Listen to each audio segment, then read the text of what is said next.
ఎప్పటికప్పుడు వార్తల కోసం మా ఛానల్ని సబ్స్క్రైబ్ చేసుకొని పక్కనే కనిపిస్తున్న బెల్ బటన్ క్లిక్ చేయండి. నాగ్లూర్ ప్రాథమిక పాఠశాలలో పాఠ్యపుస్తకాలు పంపిణీ. కామారెడ్డి జిల్లా గాంధారి మండలం నాగలూరు గ్రామంలో ఉచిత పాఠ్యపుస్తకాలు సర్పంచ్ సావిత్రిబాయి, బలరాం, విద్యా కమిటీ చైర్మన్ గొర్రె గంగాధర్, ఉప సర్పంచ్ రవీందర్, సెక్రటరీ అనిల పాఠ్యపుస్తకాలు పంపిణీ చేశారు. ఈ కార్యక్రమంలో విద్యా కమిటీ చైర్మన్ మాట్లాడుతూ విద్యార్థులకు అవసరమైన ఉచిత యూనిఫామ్, పాఠ్యపుస్తకాలు, మధ్యాహ్న భోజనం, దొడ్డు బియ్యం విద్యార్థులు సరిగ్గా అన్నం తినలేకపోతున్నారని సన్న బియ్యంతో భోజనం అందిస్తోంది. పోషకాలతో కూడిన ఆహారం అంతా చేస్తుండటంతో విద్యార్థులు సంబరంగా సర్కార్ బడికి వస్తున్నారు. నాణ్యమైన బోధన ఇలా ఎక్కడా రాజీ పడకుండా అన్ని సౌకర్యాలు కల్పిస్తున్నారు. వీటితో విద్యార్థులు ప్రైవేట్ నుండి ప్రభుత్వ పాఠశాలను ఆకర్షిస్తున్నారు. అంతేకాకుండా ప్రభుత్వ పాఠశాలలో శిక్షణ పొందిన ఉపాధ్యాయులు ఉండడంతో విద్యార్థులకు నాణ్యమైన విద్యను అందుతుందని ఆయన అన్నారు.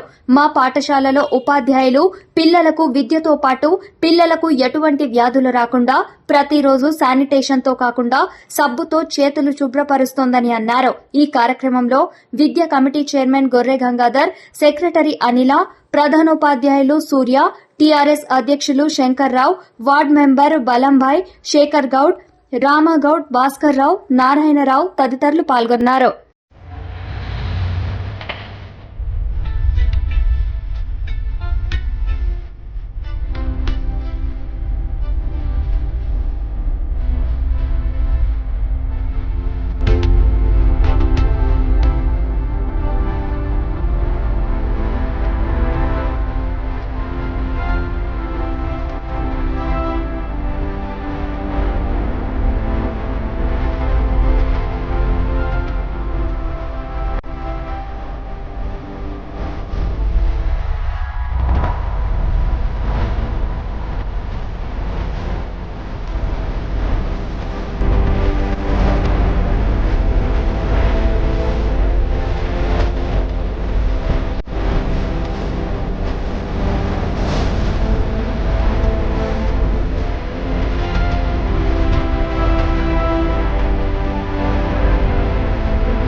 ఎప్పటికప్పుడు వార్తల కోసం మా ఛానల్ని సబ్స్క్రైబ్ చేసుకొని పక్కనే కనిపిస్తున్న బెల్ బటన్ క్లిక్ చేయండి.